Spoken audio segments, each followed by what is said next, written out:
2000년부터 시작된 정교인 수련회가 코로나 기간을 제외하고는 매년 두 차례씩 해서 이번이 44회째입니다. 그러니까 한 6번 정도 못한 것 같습니다. 자, 이렇게 포중침의 전통으로 자리 잡을 때까지 불신 남편을 둔 1세대 성도들의 헌신과 수고가 참 많았습니다. 1년에 두 차례씩 3박 4일 수련회를 하니까 믿지 않은 남편들이 불만이 많았습니다. 그 교회는 왜 그렇게 자주 모이냐? 수련회를 1년에 두 번 하는 게 사실인가? 다른 곳에 놀러 가면서 거짓말하는 거 아닌가? 그래서 수련회장에 진짜 하는지 확인하러 오신 분도 계셨어요. 처음 수련회를 시작하고 지속하는 과정을 돌아보면 참 치열하게 많이 싸웠습니다. 핍박도 많았고 비난도 많았지만 우리는 감수하면서 계속 모였습니다. 다른 교회에서 잘하지 않는 두 차례 수련회에 꼬박꼬박 시간을 내서 함께 해준 1세대 성도들과 특히 그때 핍박을 감수하고 끝까지 그 자리를 잘 지켜준 자매들이 사실은 오늘 여기 오기까지 수련회 처음 길을 닦은 분들입니다. 그런 희생과 순종 위에 정교인 수련회가 이제 우리 포중침의 굉장히 중요한 전통으로 자리를 잡았습니다. 지금 와서 생각하게 됩니다. 수련하는데 왜 그렇게 핍박과 방해가 많았을까? 여름이면 가족끼리 휴가도 가고 놀러도 잘들 가는데 왜 수련회는 그렇게 못 가게 했을까? 아마 그것은 수련회를 통해서 포중침 공동체가 지금처럼 견고하게 세워질 것을 사탄이 알고 어떻게 하든지 간에 그거 못하게 하려고 방해를 한 것 같습니다. 하나님은 이 모임을 너무 기뻐하십니다. 사단은 엄청 싫어합니다. 엄청 싫어합니다. 근데 하나님 은혜로 우리가 여기까지 왔습니다. 이제 포중침에게 있어서 정교인 수련회는 하늘로부터 은혜를 쏟아붓는 영적인 장마와 같은 그런 시간이 되었습니다. 기도하고 목장별로 수련회 하면서 이미 비가 내리기를 시작하고 함께 모여서 3박 4일로 말씀 듣고 기도하고 찬양하는 이 시간을 통해서 정말 폭포수 같은 하나님의 은혜가 우리에게 부어집니다. 감히 제가 말씀드릴 수 있어요. 만약에 44번의 정교인 수련회가 없었다면 포중침의 모습은 지금과는 같지 않았을 겁니다. 1년에 두 차례 시간은 이 수련회는요, 우리 공동체 안에 어마어마한 영적 에너지를 가져다 줬어요. 그리고 이 에너지가 공동체가 밑으로 안 떨어지도록 계속 떠받치는 힘이 되었어요. 그 힘으로 여기까지 왔습니다. 그 힘으로 우리가 그나마 변질이 덜 된 겁니다. 이번 수련회에도 하나님께서 어마어마한 은혜를 부어 주실 것입니다. 아멘. 기도 응답을 보는 수련회가 되도록 하나님 은혜는 특별한 게 필요 없습니다. 마음을 열면 돼요. 마음이 열면 눈이 열리고요. 눈이 열리면 귀가 열리고, 그러면 하나님 우리에게 하시고 싶은 말씀이 있지 않겠어요? 그게 들리는 거예요. 그게 은혜죠. 말씀이 들릴 때 성령이 역사하죠. 그러면 내가 10년 노력해도 안 변하는 거 성령이 탁 역사하면 변합니다. 10년 동안 내가 결단해도 못하던 것 성령이 딱 역사하면 금방 할 수 있어요. 이게 성령의 은혜입니다. 몇 달 전의 일입니다. 다음 세대를 위해서 기도하는데 믿음의 자리를 떠난 다음 세대들이 참 많이 생각이 났어요. 가만히 생각해 보니까 이름도 떠올라요. 걔가 어디 갔지? 걔가 어디 갔지? 그래서 기도하다가 저는 이런 생각이 들었거든요. 얘들이 지금 어디 있을까? 얘들 어떻게 하지? 그냥 내버려 둬야 되나? 시간이 가면 점점 멀리 갈 텐데 더 멀리 가기 전에, 완전히 멀어지기 전에 우리가 뭐라도 해야 되는 거 아닐까? 자녀 구원에 대해서 하나님 약속이 있는데, 그렇다면 공동체가 나서야 되지 않겠나? 그냥 주저주저 할 필요 없이 그냥 믿고 한번 가보자. 영혼을 건지는 일은 교회가 해야 되는 가장 중요한 일이고요. 이 일은 될 때까지 계속하는 거예요. 될 때까지. 바로가 몇 번 단판했죠? 사실은 12번 단판했어요. 보내줄 때까지 붙는 거죠. 건져낼 때까지 해야 되는 겁니다. 우리가 정말 지옥이 있다는 걸 믿는다면 내 자식이 지옥 가는 거 뻔히 보면서 잘 가라 이렇게 할 수는 없지 않겠습니까? 그런 생각을 하고 나니까 복잡한 게 없더라고요. 다시 나가자. 그래서 기도한 자리에서 핸드폰 꺼내서 캘린더를 보면서 날짜를 바로 착 잡았습니다. 좀 시간이 우리가 필요하니까 기도를 좀 많이 해야 되니까. 그래서 다음 세대는 9월 8일. 그렇게 하다가 또 생각해 보니까 9월 8일까지 얼마나 에너지가 많이 모여 있겠어요. 그냥 버리긴 아깝잖아. 내친김에 남편, 부모님까지 한번 나가보자. 이래서 1020이 나오게 됐습니다. 여러분 자식 포기할 수 없지 않습니까? 여러분 만약에 여러분의 자녀가요 취직을 못하면 취직될 때까지 포기하겠어요? 여러분 할 수 있다면 뭐든지 안 하겠어요? 그 지옥 가는 왜 그렇게 우리가 쉽게 포기를 해야 됩니까? 정말 지옥이 있다면 포기할 수 있겠어요? 그 지옥이 있다는 걸 믿는다고 말하면서도 지옥 가라 하는 것은 안 믿는 겁니다, 사실은요. 안 믿는 거죠. 여러분, 확실하게 공중 폭발할 비행기가 있어요. 내 아들 그거 타려고 해요. 여러분, 태우겠어요? 안 태우겠어요? 목숨 걸고 안 태워야죠. 근데 그거 타라. 이거는 폭파되는 걸 안 믿든지 아니면 뭐 사실은 사랑이 없든지 둘 중에 하나죠.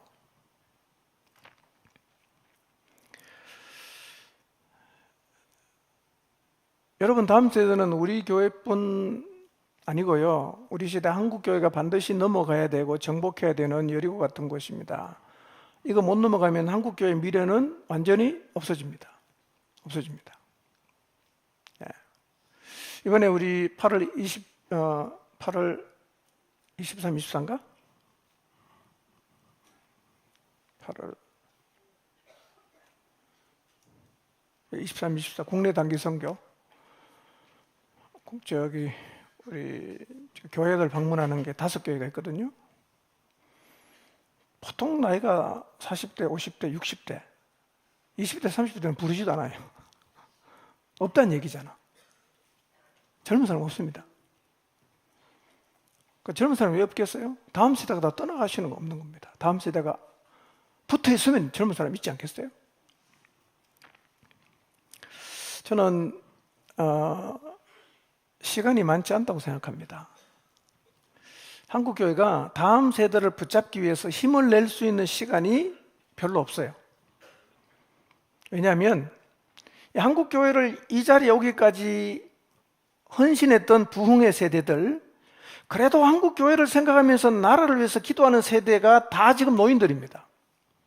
그분 얼마나 다 천국 가요. 그분들 가고 나면요 이제는 붙잡고 기도할 사람도 없습니다. 아직 그분이 살아있을 때, 그런 분들이 기도해 줄 수 있을 때 이 교회가요 다음 세대를 향해서 나가야 됩니다. 시간이 많지 않아요. 예. 기회가 주어졌을 때 가야 되고요, 돌아올 때까지 계속 두들겨야 됩니다. 계속 가야 돼요. 우리는 다음 세대가 단순히 그냥 예수님 믿는 정도가 아니라 이 다음 세대를 책임질 수 있는 그런 부흥의 세대가 되도록 기도를 해야 돼요.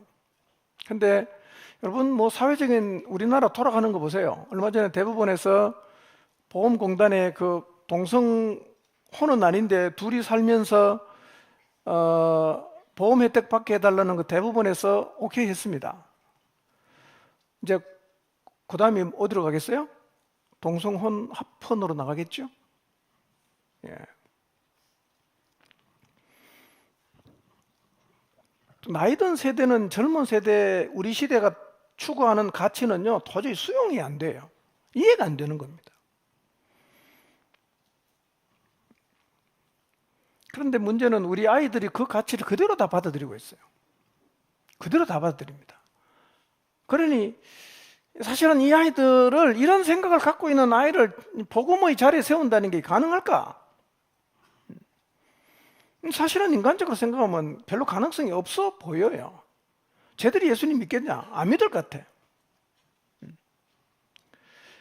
그러나 우리는 하나님은 하실 수 있고 하나님은 하실 거라는 믿음으로 나가야 합니다. 여러분, 자녀들 하나님께서 다 구원의 자리로 이끄실 뿐만 아니라 부흥의 세대로 세워간다는 사실을 소망하고 믿으시기를 바랍니다.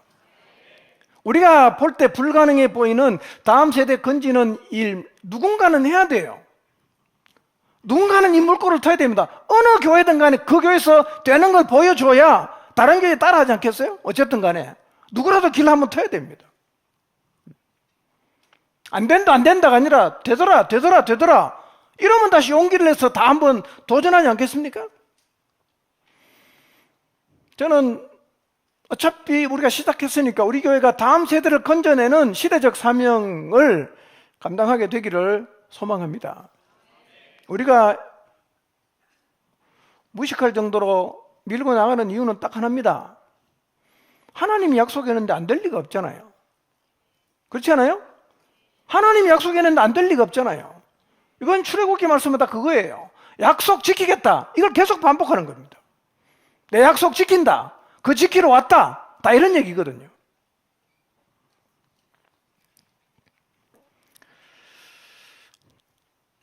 소망을 버리지 마시기 바랍니다. 예전에 안 됐으니까 지금도 안 될 거다 그런 생각하지 마시고요.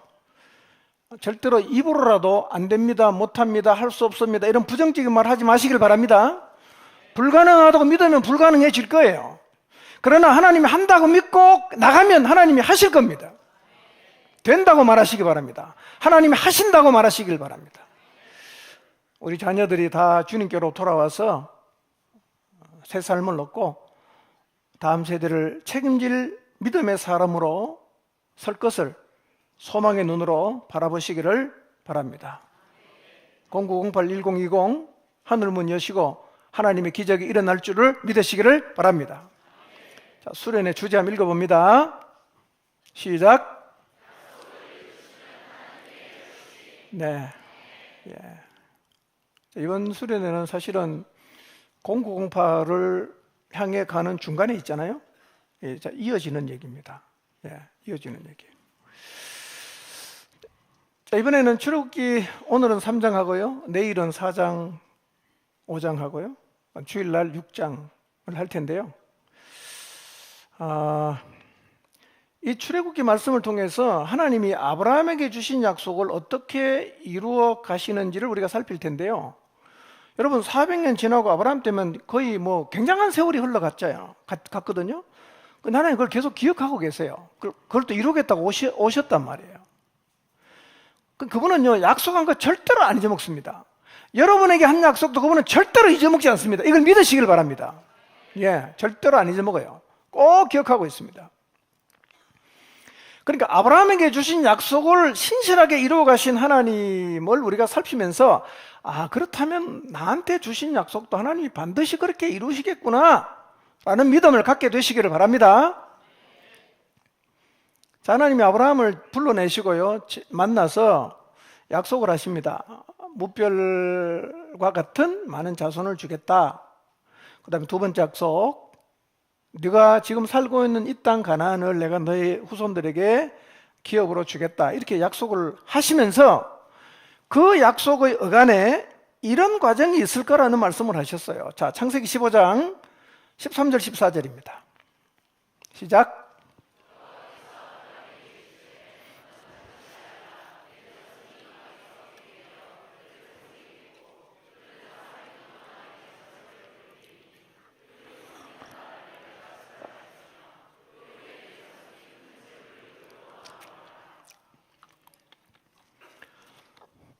요 위에 보면 하나님 이제 두 개 약속 주십니다. 무별 같은 자손 주겠다. 그 다음에 가나안 땅을 주겠다고 약속을 하시면서 그 중간에 이런 일이 있을 거라고 하신 말씀이 네 자손이 이방에서 객이 될 거다 이거예요. 네 자손이 이방에서 객이 될 거다. 그 다음에 객이 되어서 그 나라를 섬기겠고 400년 동안 괴롭힘을 당할 거다. 그 다음에 14절 보면 내가 그들이 섬기는 나라를 징벌하고 그들은 나올 때 큰 재물을 이끌고 나올 거다 라는 얘기를 누구한테 했어요? 아브라함에게 하셨어요.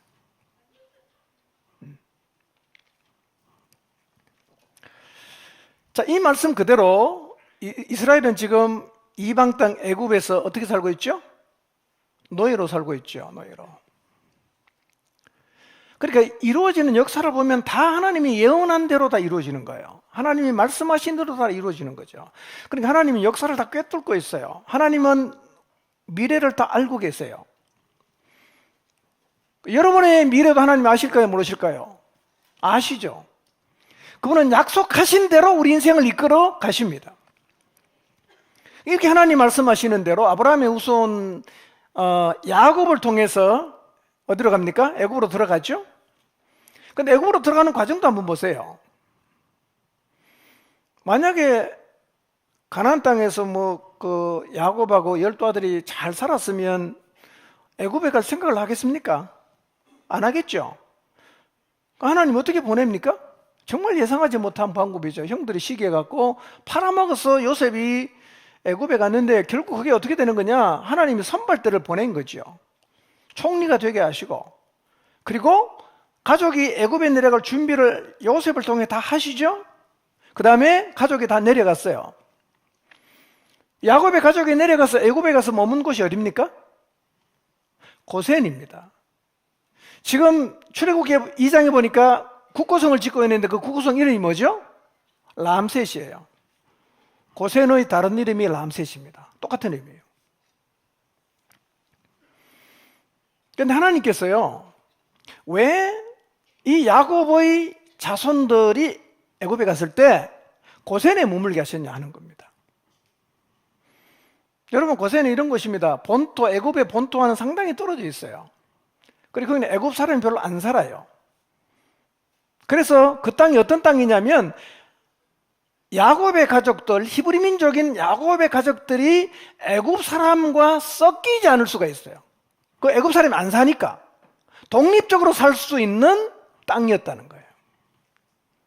하나님은 이 야곱의 후손들이, 민족을 이룰 이 야곱의 후손들이 애굽에서 영원히 살지 않고 언젠가는 떠날 것을 알고 계시잖아요. 떠난다고 말씀하셨어요, 이미. 그러니까 애굽에 사는 동안 섞여 살면 다 애굽화가 되어버리잖아요.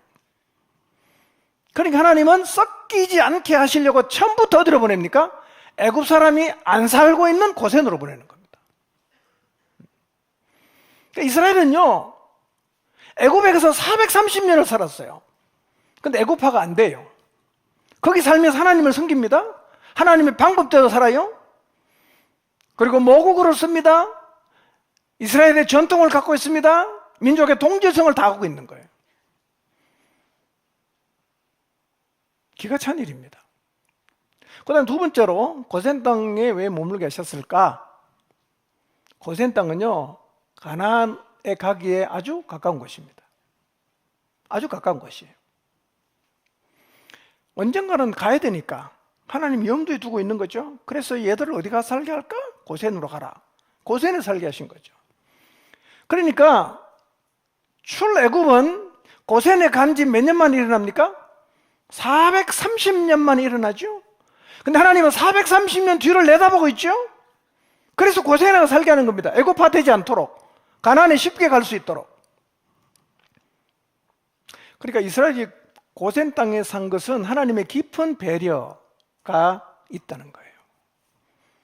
오늘 우리의 삶을 인도하시는 그 인도하심 속에는 하나님의 깊은 배려가 있다는 사실을 믿으시기를 바랍니다. 마구잡이로 하나님 우리를 끌고 가질 않아요. 다 생각하십니다. 역사를 다 꿰뚫어 보시고 한눈에 다 보시고 계획하시고 예상하시고 하나님은 우리를 끌고 간다는 거예요. 여러분, 하나님의 생각이 이렇게 깊어요. 깊어요. 시편 92편 5절 한번 볼까요? 시작.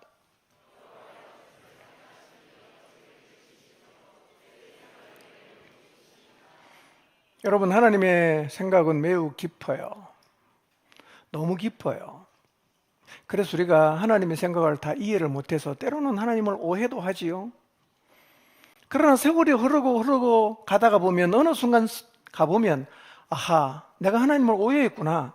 이게 나를 향한 최고의 배려였구나 라는 그 하나님의 깊은 배려와 생각에 우리가 감탄할 때가 많고 오히려 회개할 때가 많아요. 하나님, 제가 몰랐습니다. 죄송합니다. 이런 뜻이 있는 거 몰랐습니다. 여러분의 인생을 향한 하나님의 생각도 매우 깊다는 사실을 믿으시기를 바랍니다. 요셉이 17세 애굽의 노예로 팔려가면서 그 상황을 이해할 수가 있었겠어요? 그러나 세월이 좀 흐른 뒤에 보니까 그게 뭐예요? 하나님께서 요셉을 아브라함에게 주신 약속대로 선발대로 미리 보낸 거 아니었어요? 요셉은 하나님의 역사를 이루어가는 일에 귀하게 쓰임받은 자가 된 거죠. 지금 혹시 여러분의 인생 하나님 도대체 왜 이러시는가 모르겠다, 그런 생각이 드실 분이 계실지를 모르겠습니다. 아니에요. 깊은 배려가 있을 거예요. 하나님의 깊은 생각을 하셨을 것입니다. 너무 하나님을 속단하고 원망하거나 불평하지 마시기를 바랍니다. 시편 139편 17절입니다.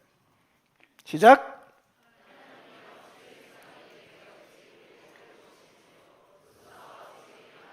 네, 주의 생각은 너무 보배롭고 생각의 수가 너무 많아요. 여러분, 하나님의 생각은 깊고 수가 많고 보배롭다는 사실을 믿으시기를 바랍니다. 애굽에 400년 이상 살아야 될 거 하나님 아시죠? 그러면 적어도 가서 하나님의 백성으로 다시 출애굽하려고 하면 썩기지는 않아야 되잖아. 그럼 분리해 놓은 거죠. 근데 하나님께서 430년간 분리해 두었던 이 백성을 아브라함에게 하신 약속대로 출애굽시켜서 가나안으로 데리고 가시려고 이제 작정하셨어요. 뭐부터 해야 되겠어요? 여러분 같으면 뭐부터 하시겠어요? 200만이 넘어간 이 야곱의 후손을, 아브라함의 후손을 데리고 약속하신 가나안 땅으로 데려가야 되는데 뭐부터 해야 됩니까? 하나님이 가장 먼저 한 게 뭐냐면 사람을 준비시키는 거였어요. 사람. 누굴 준비시킵니까? 모세죠. 하나님은 일의 순서를 너무 잘 아십니다.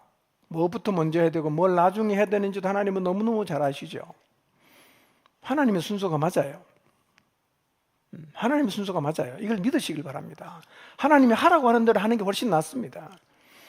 우리는 하나님이 모세를 준비시키는 과정을 통해서 하나님이 한 사람을 준비시키는 일을 위해서 얼마나 공을 많이 들이시는 걸 보는 거예요. 얼마나 사람 준비하는데 공을 많이 들이시는가. 여러분, 사람 중요합니다. 사람 준비시키는 일을 위해서 수고하고 헌신하는 거 절대로 낭비가 아니라는 사실을 믿으시기 바랍니다. 하나님도 그렇게 하셨어요. 하나님도 그렇게 하셨어요. 모세 만드는데 80년 기다렸어요. 하나님 80년 기다렸습니다. 고분고분하기라도 했나요, 모세가? 고집셌습니다. 완전 똥꼬집이에요. 기다립니다, 하나님은요. 설득합니다. 기어코 그를 가게 해요. 여러분, 사람은 좀 기다려줘야 됩니다. 너무 다그치지 마세요. 인간은 다그친다고 변하는 존재가 아닙니다. 하나님은 건드려야 변합니다. 믿으시죠? 하나님 건드려야 변합니다. 우리가 열심히 사역하지만요, 사실은 우리는 하나님 역사의 수종들 뿐이죠. 인간을 바꾸는 분은 근본적으로 우리가 아닙니다. 그분이 하시는 거예요. 그분이 하시는 거예요. 우리는 그거 바뀔 때까지 옆에서 그냥 기다려주는 겁니다. 울타리 치고 못 나가게. 가지 마라, 가지 마라. 뭐 기다리는 거죠. 우리가 옆에서 울타리 친다고 바꿔줍니까? 하나님이 바꾸는 겁니다. 우리는 포용해주면 되고 기다려주면 되고, 그러면 되는 거죠. 근데 하나님은 이 모세를 준비하기 전에 먼저 누구를 준비하셨는가 봤더니 믿음의 부모를 준비하셨어요. 믿음 있는 부모를 준비하셨어요. 모세 부모는 사내 아이를 나일강에 던지라는 왕의 명령이 있을 때 피임에 실패했을까요? 왜 임신을 들고 했을까요? 어? 참. 어쨌든 근데 성경은 믿음이라고 표현을 하거든요. 그 피임 실패해서 임신한 건 아닌 것 같아. 실수는 아닌 것 같아. 믿음으로 임신했어요. 출산했습니다. 석 달을 숨겼어요. 도저히 부모로서 모세를 돌볼 수 없는 때가 됐습니다. 아이를 갈대상자에 담아 나일강 갈대숲 사이에 두는 일까지는 했습니다. 그게 모세 부모의 역할이었어요. 그까지였습니다. 여러분, 언약은요 이런 겁니다. 언약은 상호적입니다. 그렇기 때문에 언약은 두 사람이 다 같이 하는 거지 한 명만 하는 게 아니에요.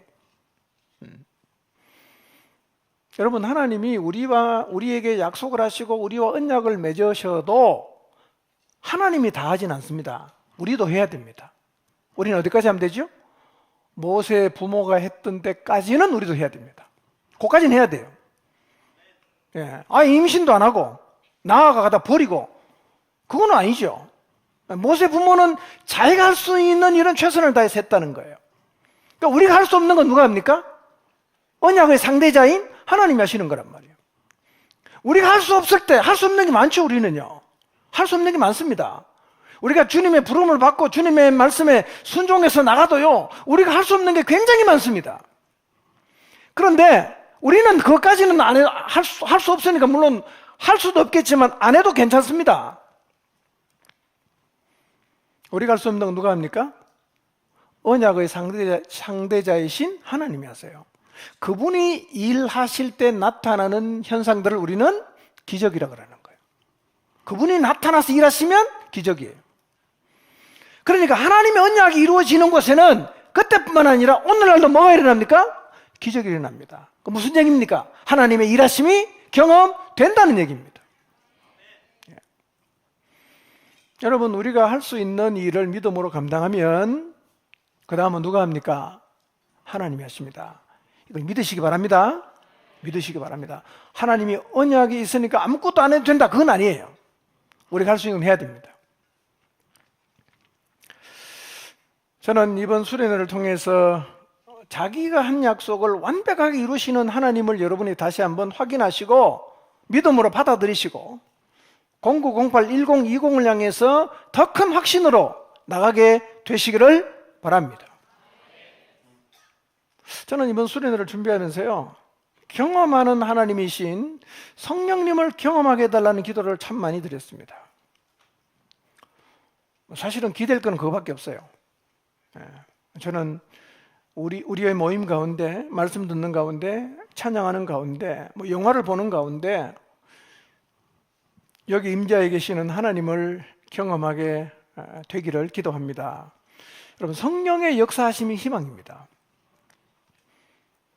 근데 그분을 경험하고 그분을 만나는 것이 불가능한 일이 아닌 이유가 그분을 믿는 자 안에 이미 계시기 때문이에요. 여러분 안에 계시잖아요. 한번 보세요. 어디 계시는가. 안 보여도 그분은 계신 건 확실해요. 성령 하나님이 여러분 안에 지금도 계신다는 사실을 믿으시기 바랍니다. 계세요. 내 안에요. 여러분 같이 살면 경험할 수 있지 않겠어요? 같이 살면 평생 원수져서 그냥 고개 쳐다보고 안 살면 몰라도 서로 좋아하는 사이고 서로 환영하는 사이라면 같이 살면 경험되는 거 아니겠어요? 저는 하여튼 이번 수련회를 마치기 전까지 여러분이 여러분 안에 계시고 두세 사람 이상 모인 곳에 공적으로 계시겠다고 말씀하신 성령님을 경험하게 되시기를 바랍니다. 놀라운 일이 일어날 거예요. 여러분 지금까지 아무리 결심해도 안 되는 일이 되는 그런 하나님의 기적을 보게 될 것입니다.